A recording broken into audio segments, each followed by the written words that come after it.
Welcome everyone to our second edition of the Masonic Light Talk. I'm your host, Rod Funderburk. I am the past master of Bivouac Lodge number 503 right here in Winston-Salem, North Carolina, where we are part of the 30th District. And our District Deputy Grand Master is that of Mr. Terry Andrews. Now today we have with us a very special guest. This guest, he is our fearless leader, the most worshipful Grand Master, Daniel D.T. Thompson. He is the Grand Master of the most worshipful Prince Hall Grand Lodge of Free and Accepted Masons of North Carolina and Jurisdiction Incorporated. Grand Master Thompson, how are you this evening? How you doing, my brother? Good to see you. Always good to see you, sir. Always. You know, I must say it's always a pleasure to see you, be around you. You know, I love talking with you because usually when you talk, you bring the truth. You also show the love that you have for the brothers, you know, in every way possible. And then, to top it all off, along the way, whenever I talk to you, usually you find a way to bring out some humor somewhere. And you know, humor is good for the soul. We all know that. You gotta laugh every now and then. Yes, you do. Yes, sir. And for those of you out there who have not met Grand Master D.T. Thompson, I want to let you know he's very easy to speak with. He is very much a people person. And any brothers that have the chance to attend Grand Lodge next week, make sure you take a minute to say hello and introduce yourself to our Grand Master, Daniel D.T. Thompson. So Grand Master, like I said before, I want to say thank you for being here and doing this interview. You didn't have to do it. I know you're a busy man. You took time to do this, and it's very much appreciated. So thank you in advance. Thank you for the opportunity, Brother Funderburk. Yes, sir. Thank you. Yes, sir. Grand Master, would you do me a favor and just take a couple of minutes, tell us what lodge that you're hailing from, and what influenced you to get started on your Masonic journey? Well, once again, thank you for the opportunity. Real quick, I'm a member of Savannah Lodge number 407 out of Fayetteville, North Carolina. What induced me to become a Mason? Probably my dad. My dad was a Mason. I remember Masonry just being a young boy growing up. Really, Masonry is the tie I had to my dad. My dad got killed when I was 13 years old. Oh, wow. My dad didn't have a high school diploma. Yes, sir. Don't have a college degree. Didn't play to Omega Psi Phi or anything like that. Yes, sir. But what I do remember being a young boy when he died, I remember Masons coming to the house. I remember Masons coming asking Mom, was she okay? Asking were we okay? That's the one thing I remember. I remember my dad studying his ritual.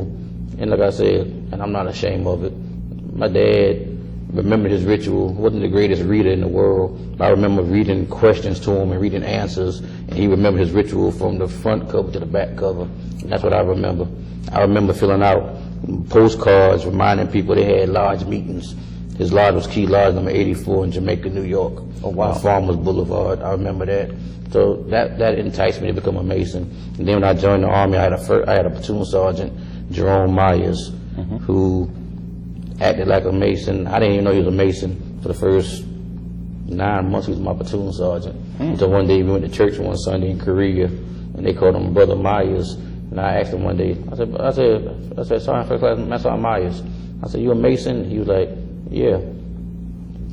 Didn't wear a ring, didn't wear a hat. Yes, sir. Just how he carried himself. And I asked him, how come you don't wear a hat or a ring? He said, I'm a Mason, I don't need to wear all that stuff. And I said, well, I'd love to become a Mason one day. He said, well, if you come to Fort Bragg, if you still want to become a Mason, let me know, and I'll give you an application. I came to Fort Bragg, he gave me an application, and I guess the rest is history.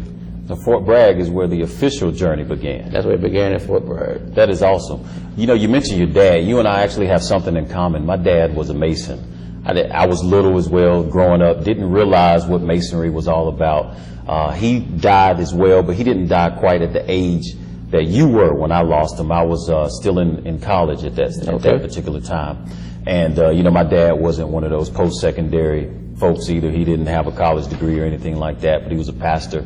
And the way he carried himself, and when he passed away, you know, I also remember Masons coming by, matter of fact, from Salem Lodge, you know, and they still ask Mom, you know, what is it that we can do? You know, what can be done? And there's nothing about that, nothing like that Masonic journey and the way the family is. Now, I will say the one twist, though, is... Yes, sir. People use the terms irregular, clandestine, and bogus. My biological dad wasn't a Prince Hall Mason. Okay. So when I learned about masonry, it wasn't Prince Hall Masons. Okay. So I understand when people use those terms. I just knew Masons. I didn't know about a clandestine Mason or bogus Masons. I just knew Masons that came and took care of their own. Right. So I knew Masonry not by the denominations. It was just men taking care of their own, the brotherhood of what that was. Yes, sir. Once I became a Prince Hall Masons, you figured out the denominations that we use to separate each other. Yes, sir. But when black men, but we all black men. That's right. So we should find a way how to get along together and work together as black men and knock down these barriers that separate us. Yes, sir. Because when it's all said and done, who we got but ourselves. That's it. That's it. And I would think, although the Masons, like you said, whatever you call them, clandestine, what have you, they may have separated and split off, but I'm sure those founding principles, that foundation, is set amongst the Masons regardless. Masonry is masonry. Yes, sir. All African American, all black masonry, if you use the term black masonry, got founded from Prince Hall Masons. Yes, sir. They just got mad for whatever reason and went and formed their own branches of masonry. That's right. But that's just a teaching point. But That's right. I'll leave that alone. Okay. Well, we're going to give you some time to teach. It won't be in this segment here, but it may be a little bit later on down the road if you give me the opportunity to have you again. Yes, sir. Now, Grandmaster, before the previous Grand Lodge election, you were the Right Worshipful Deputy Grandmaster, correct? Yes, sir. Okay. Now, my question is, what is it that caused you to decide to run for Grandmaster last year? Good question. I'll answer that question this way. I did a review of everything that was going on with Grand Lodge and in my personal life, and I just came, the best decision at that time was to run. Gotcha.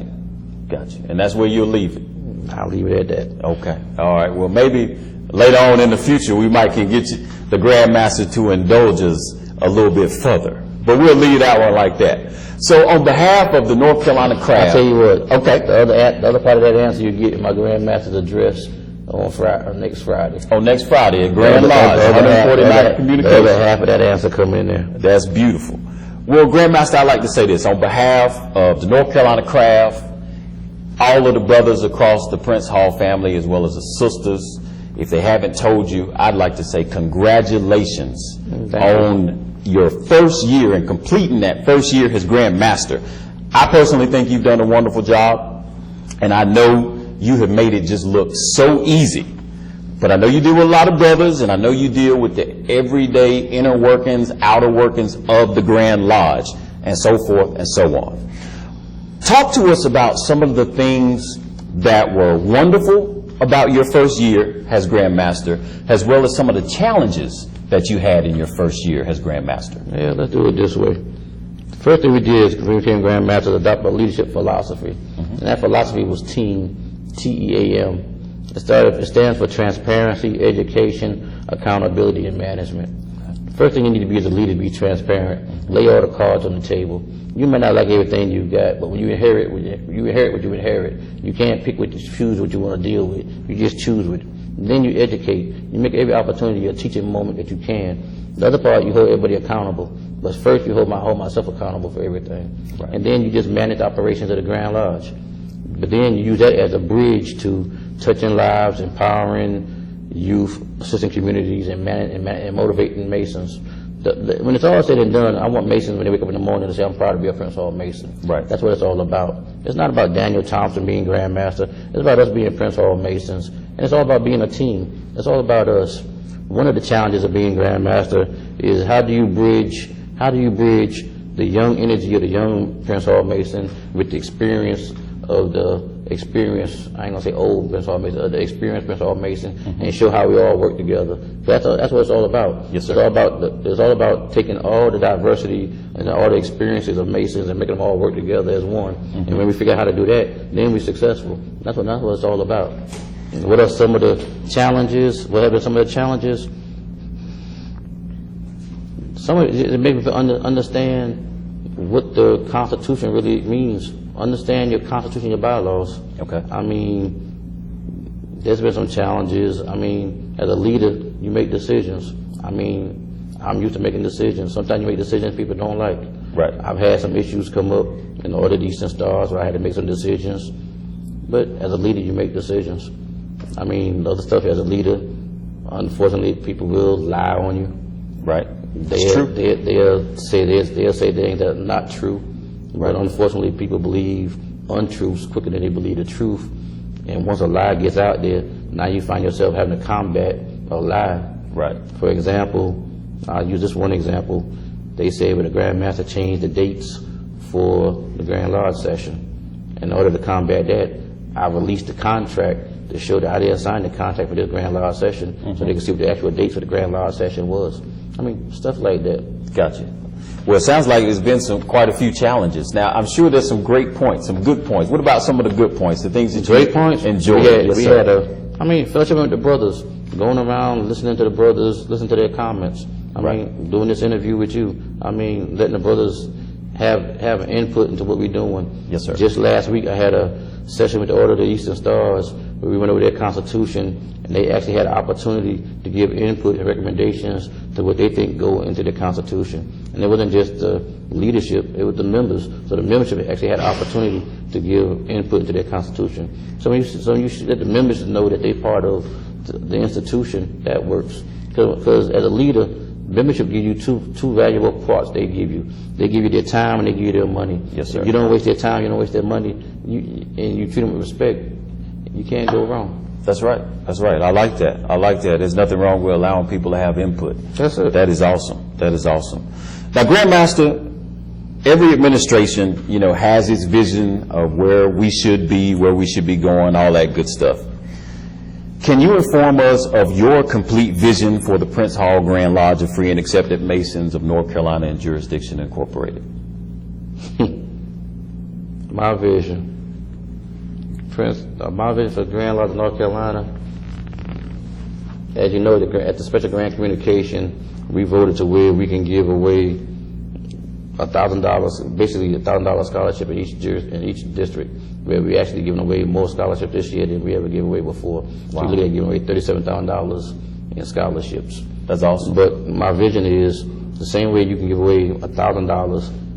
Wouldn't it be beautiful if we can just find a young man, young girl, and tell them and invest in their education and pay for the whole 4 years of school? Yes, that would be beautiful. I mean, fully invest in their education. Mm-hmm. I mean, wouldn't it be beautiful if we just could fully invest in our communities and run our own transportation company and take the elderly to their appointments and maybe run a food service where we did grocery deliveries for the elderly and did stuff like that. Yes, sir. I mean, so it's all about giving. It's all about giving back. One thing you'll see, I'm gonna give in my speech next week when I lay out the plan and the vision for the Grand Lodge. In the past, it's always been people have had the recommendation of selling 101 East Main Street. Well, you'll find out on next Friday. My vision is you don't sell it, you lease it.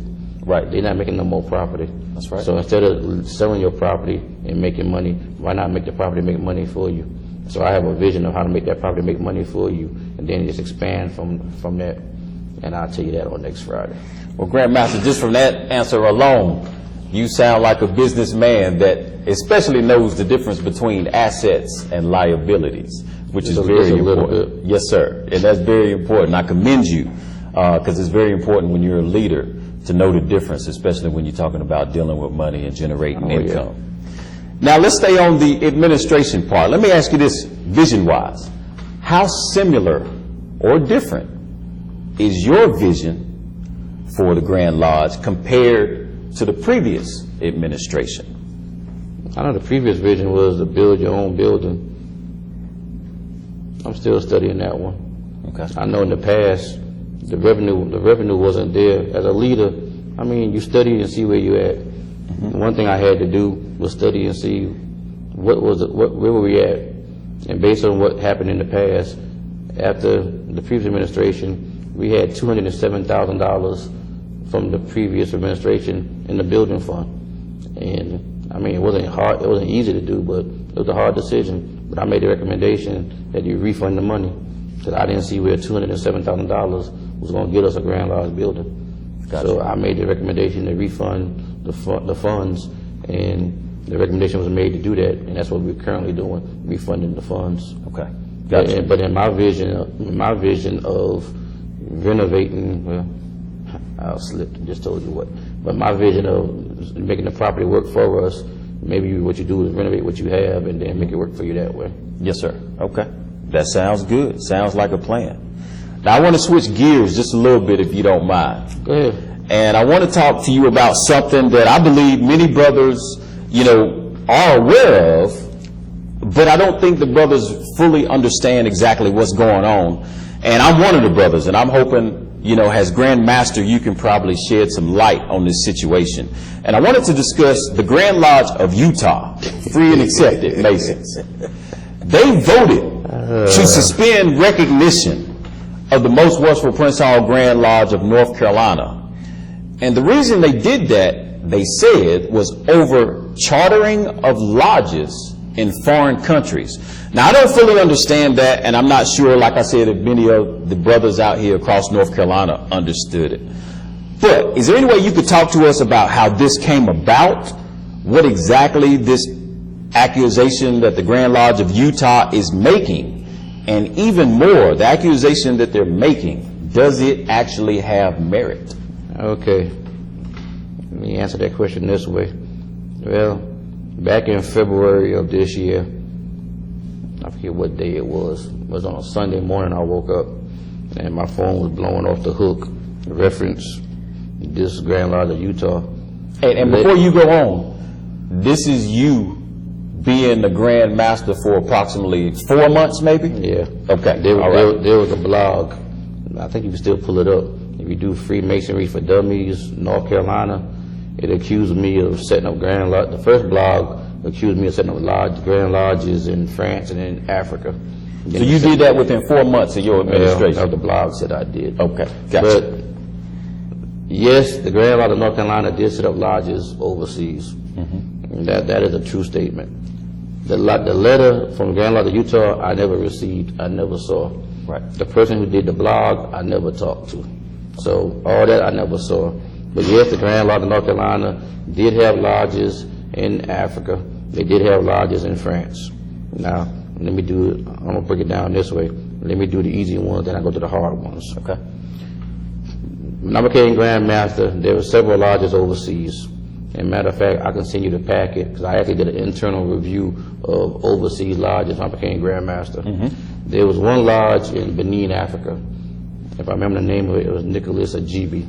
It was named after, well, I got several letters from several Grand Lodges when I became Grand Master. Right. Got letters from the Congo, Grand Lodge of Congo, Grand Lodge of Benin, Grand Lodge of Liberia, Grand Lodge National of France, United Grand Lodge of England. And I'll come back to United Grand Lodge of England at the end. Okay. Remind me about them. Okay. All right. We're talking about us setting up lodges over there, and they were disgruntled. Well, the Grand Lodge, in my review, there's a Grand Lodge, there's a lodge set up in Benin that we set up. Mm-hmm. It was named after a living person. But as you know, according to our Constitution, you can't name lodges after living persons. So what I did was I revoked that charter. Okay. So I did that with Benin. Now, can I interrupt you there? When you say it was set up, what year and date do you remember that this was set up? On top of my head. Okay. I'd have to go get the doctor. Or even just round about. Year. I don't even want to get it. Okay. It was done. It was done. I don't have to get it off my head though. I can get the years back to you though. Okay. But that was done. That's Benin. In Cameroon there was 3 lodges. I was negotiating with the Grand Master of Cameroon, and what I did with Cameroon, I suspended those 3 charters. Mm-hmm. I established a holding lodge in North Carolina, Tar Heel Holding Lodge. I put the members from those 3 lodges in Cameroon into the holding lodge and started negotiations with the Grand Master of Cameroon, trying to see how we could set up either a Prince Hall Constitution, a Prince Hall Provincial Lodge or whatever, so that those brothers in Cameroon could practice Prince Hall Masonry in Cameroon. Those negotiations are still going on right now. Gotcha. So that's what we're doing with Cameroon. Now, let's talk about France. All right, in France, in 2005, North Carolina started a lodge in France called My Brother's Keeper, 847. That was in 2005, okay. 2005, 2006. Okay. In 2008, the Grand Lodge of North Carolina requested fraternal recognition with the Grand Lodge National of France. and it was that was done in October 2008. The Grand Lodge Nationale of France, Nationale Francais, approved it in December of 2008. Okay.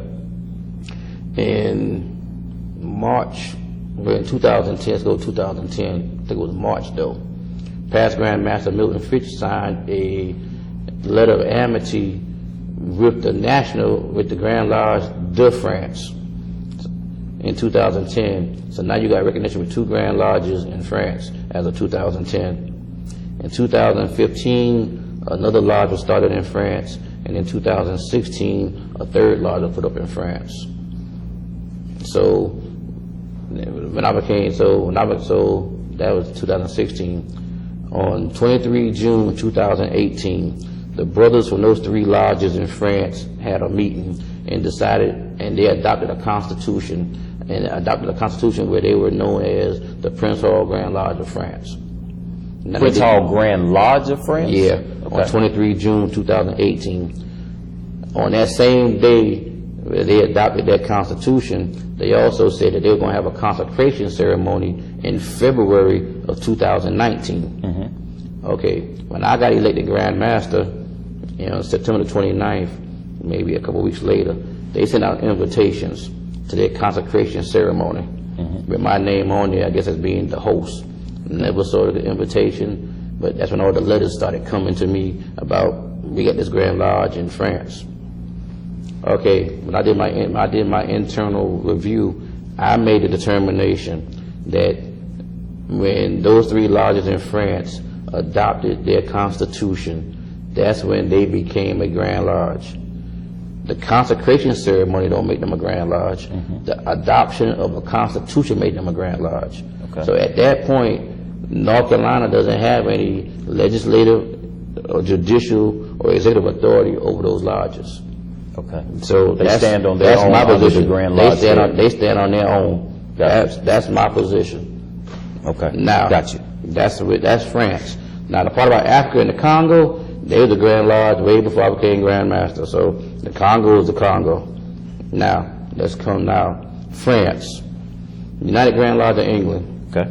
United Grand Lodge of England was going to withdraw recognition from jurisdiction of North Carolina, Prince Hall. Now, the initial withdrawal was going to be based on us having recognition with the Grand Lodge de France. So I received several letters, and when they first asked me about did we have recognition with the Grand Lodge de France, I didn't have any documentation saying that we did. And I informed them I don't have anything. So they wrote me back saying, well, we think you should. But I'm like, I don't. Right.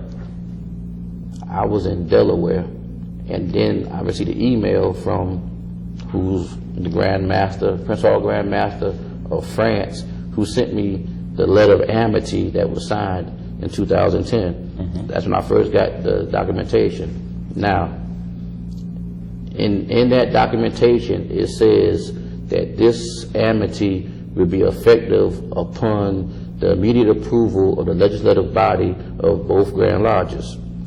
We went back and did the research, and when you go and look at our proceedings, our Grand Lodge never approved that amity agreement. The motion was made to receive it, but it was never approved. So my response back to the Grand Lodge of England was, we don't have amity with the Grand Lodge de France because it was never approved. So the Grand Lodge of England, they decided not to pull recognition from North Carolina. Okay. So that's where we at with that part. Gotcha. And so now, let's talk about Congo and France. If you'll give me a couple of seconds, and let's talk about the Grand Lodge. Let's talk about Conference of Grand Masters. The Conference of Grand Masters doesn't recognize the Congo. Prince Hall Conference of Grand Masters says that they are irregular Grand Lodge. They recognize them as being Prince Hall Masons, but because of fraternal recognition and violating another territory, they don't recognize them as being a Grand Lodge. And I would dare say, they're going to say the same thing about France. Right. If I remember the actual wording to their report is they need to go back to North Carolina and find a way how to restructure themselves. Okay. Now, I will tell you this because too many people don't know about it, but I'll tell it now. What I did with the France piece I set up a Masonic summit that's going to be next Wednesday between the Grand Lodge National of France and the Prince Hall Grand Lodge of France, trying to get them two to sit at the table and try to establish some type of fraternal recognition between the two, okay. so that would ease whatever tensions there might be in between the two. Right. Now, at the Grand Lodge, the brothers now, I made the statement that we don't recognize the Grand Lodge de France, but the brothers going to vote on that one and say yay or nay. Okay. I mean, that's going to fall on the brothers. Now, if you give me a chance, you give me an opportunity, let's talk about the Grand Lodge of England for a second. Okay. We have recognition with the Grand Lodge of England, and some people understand it, some people don't understand the importance of it. Personally, I think it's important that we maintain that relationship, fraternal recognition with the Grand Lodge of England. And let me say why it's important. In North Carolina, we value our relationship, fraternal recognition with the Grand Lodge of North Carolina, because we have fraternal recognition and it's working. We've had it for 11 years. Yes. And it's worked. Yes. Even this year, we even took it to the York Rite, took it to another level, because in the York Rite, the Royal Lodge, the Royal Select, and the Knights Templar even established fraternal recognition between the two bodies. Nice. Now, if we lose recognition with the Grand Lodge of England, that's going to break. We're going to lose fraternal recognition with the Grand Lodge of North Carolina. Not only are we going to lose recognition with the Grand Lodge of North Carolina, you're going to lose recognition with all AF and AM Grand Lodges. Gotcha. Now, it's bigger than North Carolina. If we lose recognition with all AF and AM Grand Lodges, now our actions affect the relationships between those Grand Lodges, Prince Hall Grand Lodges, that have recognition with AF and AM Grand Lodges. Now, as you know, it don't really affect some of the southern jurisdictions because they don't have joint recognition. Right. But those northern jurisdictions and western and midwestern, it will affect them. Now, do we want to be the ones that forces the question to be asked between AF and AM and Prince Hall Grand Lodges? Do you recognize the Grand Lodge of North Carolina? Is that a position we want to put somebody else in? Well, Grandmaster, I don't think that's a position we want to put somebody else in. Right. But it gets deeper than that, though, I would say. Because once you start that question, now you threaten the relationship between the York Rite bodies. Do they recognize each other? Right. But then those who practice the Scottish Rite, who enjoy fellowship between the Scottish Rite, now you're affecting the Scottish Rite relationships. Right. All because of an initial relationship. So we have to ask ourselves, do we really want to be the domino that turns over and fractures other relationships and other households? Right. That's a question we have to ask ourselves. Okay. Well, Grandmaster, I understand, and I want to thank you for clarifying that. And I appreciate you getting the two bodies together, England and France, correct? Well, it's France. Get two France bodies right now. But yeah. But getting them together so that they can work out their brotherhood. Yeah, I commend you for doing that. It sounds like you stepped into something there, but I commend you for not folding, but facing it head on, which is a leader, which is what a leader does. It's called leadership. Yes, sir. That's right. Well, thank you again for clarifying that, and I have much more understanding than I did before. So with that, Grandmaster, I'm going to switch subjects because my brain's steaming a little bit from all that information. I ain't even going to lie to you.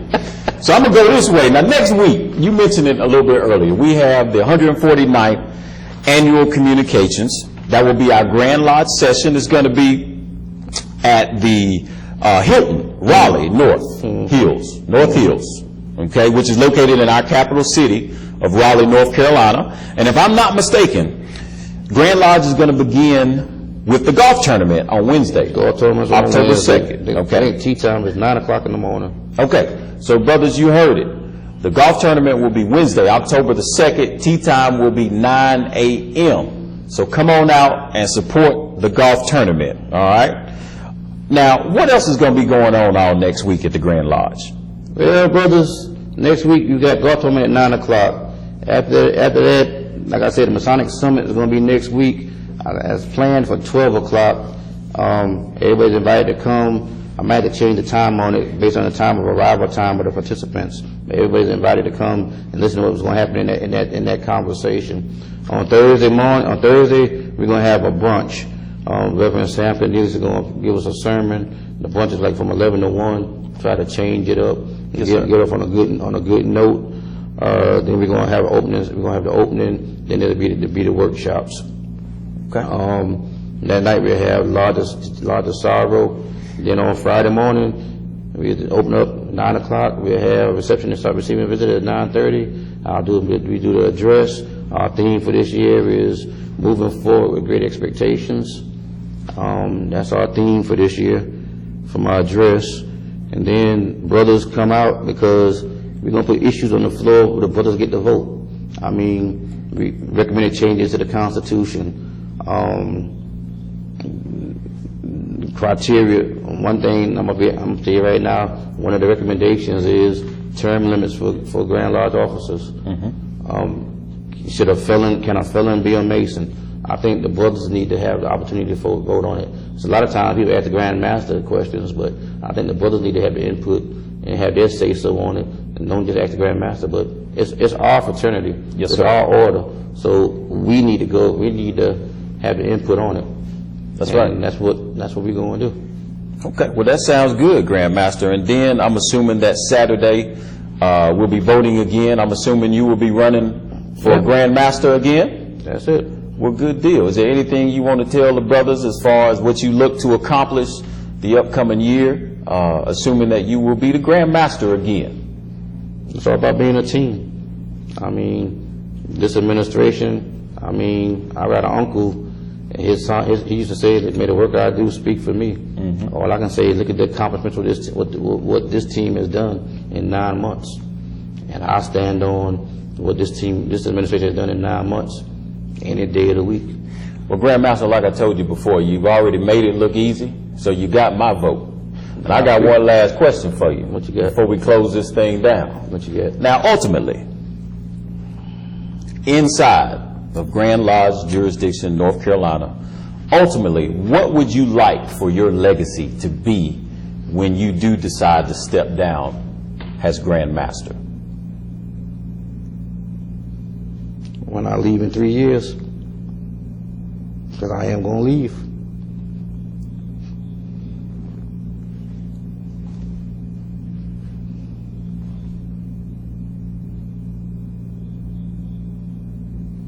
He was a leader.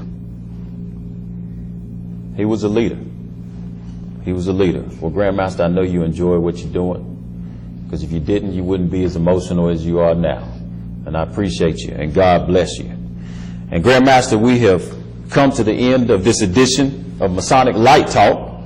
But before we go, is there anything else that you would like to share with the brothers or the public, or both, about anything that's on your mind that you'd like to share before we wrap up? Hey, it's all about us.